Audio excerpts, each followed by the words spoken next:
తాకట్లో ఉన్న మీ బంగారాన్ని విడిపించి ఆ రోజు ఆన్లైన్ రేటుకి కొంటాం. Sharma gold company. శ్రీమాత్రే నమః. శ్రీ గురుభ్యో నమః. జ్ఞానినాంనపి చేతాంసి దేవీ భగవతీ హిసా బలాయ కృష్యమోహాయ మహామాయా ప్రయశ్చతి. గురుబ్రహ్మ గురుర్విష్ణు గురుదేవో మహేశ్వరః గురుర్సాక్షాత్ పరబ్రహ్మ తస్మై శ్రీ గురవే నమః. ఈ సంవత్సరము విశ్వవసునామ సంవత్సరము. ఈ సంవత్సరంలో గోచార ఫలితాలు ఎలా ఉన్నాయి, రాబోయేటటువంటి ఈ విశ్వవసునామ సంవత్సరంలో ప్రతి ఒక్కరి యొక్క గోచార ఫలితాలు, వాళ్ళ యొక్క రాసుల యొక్క వివరాలు ఏ రకంగా ఉంటున్నాయి, లాభ నష్టాలేంటి, సుఖదుఖాలేంటి, అదృష్ట యోగాలేంటి, మీ జాతకంలో గోచార ఫలితాలు అనేటటువంటి ప్రభావాలు ఏ రకంగా మీ మీద ఇంపాక్ట్ చూపిస్తున్నాయి అనేటటువంటి అన్ని విషయాలు ఈ రోజున మనం తెలుసుకుందాము. ఎందుకంటే ప్రతి సంవత్సరము ఉగాది రోజున మనకేంటి అంటే గురువు యొక్క గ్రహము, శనిగ్రహము యొక్క ప్రభావము, తీవ్రమైనటువంటి ప్రభావం మనిషి మీద పడేటటువంటి లక్షణాలు ఎక్కువగా ఉంటూ ఉంటాయి. కనుక ఈ సంవత్సరము గురువు మరియు శని రెండు గ్రహాల యొక్క మార్పు జరుగుతూ ఉంటుంది. కనుక ఈ సంవత్సరము 13వ తారీఖు 5వ నెల 2025వ తారీఖు రోజున గురువు మిథునంలోకి, అలాగే ఈ యొక్క 29వ తారీఖు రోజున శని మీనంలోకి అడుగు పెట్టేటటువంటి సమయం. కనుక ఈ యొక్క ద్వాదశ రాశులలో ఏ ఒక్క గ్రహం మార్పు చెందినా కూడా దాని యొక్క ప్రభావం ద్వాదశ రాశులు 12 రాశుల మీద ప్రభావం అనేటటువంటిది సూచిస్తూ ఉంటుంది. కనుక ఈ సంవత్సరం గోచార ఫలితాలు ఎలా ఉన్నాయి, ఈ సంవత్సరం అంతా కూడా మీకు దేని మీద లాభదాయకంగా ఉంటుంది, వృత్తి వ్యాపార రంగాలలో ఎలాగా ఉంటుంది, అలాగే సినిమా రంగం వాళ్లకు, రాజకీయ రంగం వాళ్లకు ఏ రకంగా ఉంటుందో ఒక్కసారి మనం గోచార ఫలితాలలో తెలుసుకుందాము. అయితే ప్రతి ఒక్కరూ కూడా రెండు విషయాలు చాలా మట్టుకు ఆలోచన చేసుకోవాలి. ఎందుకంటే జన్మజాతక ఫలితాలు ఒక రకంగా సూచిస్తూ ఉంటాయి, గోచార ఫలితాలు ఇంకో రకంగా సూచిస్తూ ఉంటాయి. జన్మజాతక ఫలితాలు వ్యక్తిగత జాతకాన్ని బట్టి నిర్దేశించడం జరుగుతూ ఉంటుంది. గోచార ఫలితాలు తమ యొక్క రాశిని బట్టి నిర్దేశించడం జరుగుతుంది. కనుక ఈ రెండూ కూడా అర్థం చేసుకోవాలి. జన్మజాతక ఫలితాలు వేరే, గోచార ఫలితాలు వేరే. ఈ రెండు రకాలైనటువంటి ఫలితాలు మీ జీవితం మీద తప్పకుండా ప్రభావితం చేస్తూ ఉంటాయి, సూచిస్తూ ఉంటాయి. కనుక అందరూ కూడా గుర్తుంచుకొని ఇప్పుడు నేను చెప్పేటటువంటిది గోచార ఫలితాలు.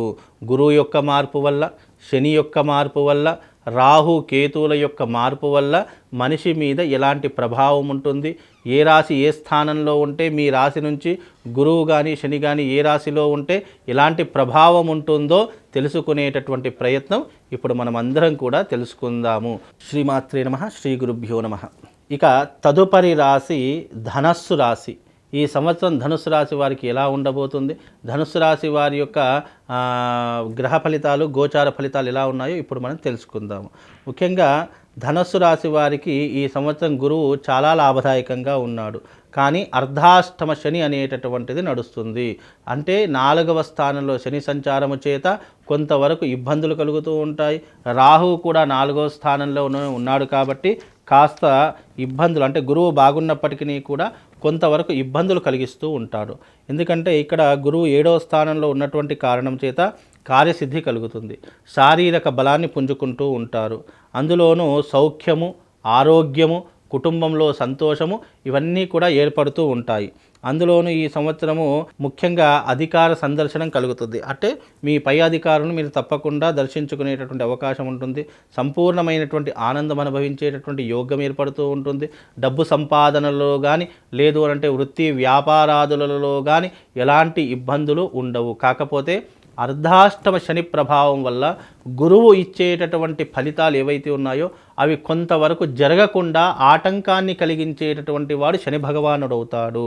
గురువు బాగున్నప్పటికీ కూడా అర్ధాష్టమ శని వల్ల కొద్దిగా అనారోగ్య పాలు, ఆరోగ్య భంగం ఏర్పడము, తీవ్రమైనటువంటి అస్వస్థతకు గురి కావడము, లేదా బంధుమిత్రులతో వైరం ఏర్పడము, దగ్గరున్న వాళ్ళు దూరం అయిపోవడము, సన్నిహితులతో ఇబ్బందులు ఏర్పడము, మీ దగ్గర నుంచి డబ్బుని దోచుకోవడము ఇలాంటివి ఎక్కువగా కలుగుతాయి. ప్రాణభీతి, అనారోగ్య సమస్యలు ఇవి ఎక్కువగా జరుగుతూ ఉంటాయి. ఇక రాహు కూడా 4వ స్థానంలో ఉన్నాడు, కానీ 4థ స్థానంలో ఉండడం కారణం చేత వృత్తి వ్యాపారాదులలో కొంతవరకు నష్టాన్ని కలిగించేటటువంటి ప్రయత్నాన్ని చేస్తూ ఉంటాడు. అనవసరంగా ఎవరినైతే కషాయవాడు అని అనుకుంటామో వాడిని నమ్మి డబ్బులు ఇచ్చేటటువంటి ప్రయత్నాలు చేస్తూ ఉంటాము. మీకు కాంపిటీషన్ చాలా విపరీతంగా పెరిగిపోతూ ఉంటుంది. వృత్తి వ్యాపారాదులు చేసేటటువంటి వారికి ఈ యొక్క పరిగెత్తేటటువంటి ప్రపంచం ఏర్పడుతూ ఉంటుంది.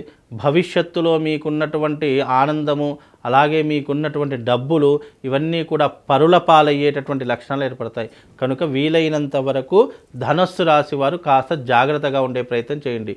గురుగ్రహం ఒకటే బాగా ఉంది, మిగతా శనిగ్రహం కానీ రాహుగ్రహం కానీ అర్ధాష్టమ శని ప్రభావము, అలాగే చతుర్థ స్థానంలో రాహు ప్రభావం వల్ల, దశమ స్థానంలో కేతు ప్రభావం వల్ల కొన్ని ఇబ్బందులు ఏర్పడుతూ ఉంటాయి. ఉద్యోగ భంగం ఏర్పడుతూ ఉంటుంది, స్థానచలనం ఏర్పడుతూ ఉంటుంది, లేదా విదేశాలకు వెళ్ళేటటువంటి యోగ్యం ఏర్పడుతూ ఉంటుంది. ఏదైపోయినప్పటికీ కూడా మిశ్రమ ఫలితాలు, మధ్యమమైనటువంటి ఫలితాలు మీ జాతకంలో నడుస్తున్నాయి. కనుక వీలైనంత వరకు కాస్త జాగ్రత్తగా ఉండే ప్రయత్నం చేసుకోండి. ఇక ఈ కొంచెం మెరుగైనటువంటి ఫలితాల కోసము తప్పకుండా మీరందరూ కూడా, ఎవరైతే ఈ యొక్క ధనుసు రాశి వారు ఈ వీడియో చూస్తున్నారో మీరందరూ కూడా తప్పకుండా అరిష్ట నివారణ తంత్రయాగం చేయించుకోండి. అరిష్ట నివారణ తంత్రయాగం గోదావరి ఒడ్డున చక్కగా బాసర క్షేత్రం నందు, అమ్మవారి యొక్క క్షేత్రం నందు మార్చి 29వ తారీఖు అమావాస్య రోజున ఈ యాగం నిర్వహిస్తున్నాము. ఎవరెవరైతే ధనుసు రాశి వారు ఉన్నారో తప్పకుండా వచ్చి చేయించుకోండి. అందులోనూ సంపూర్ణ సూర్యగ్రహణము, అందులోనూ షష్టగ్రహ కూటమి యొక్క ప్రభావం అదే రోజున ఏర్పడుతుంది. కాబట్టి ఈ యొక్క ప్రభావం నుంచి బయటపడాలన్నా, ఈ గోచార ఫలితాలు మీ దాకా నెగిటివ్గా కాకుండా పాజిటివ్గా రావాలన్నా ఆ రోజున తప్పకుండా వచ్చి అరిష్ట నివారణ తంత్రయాగం చేయించుకోండి.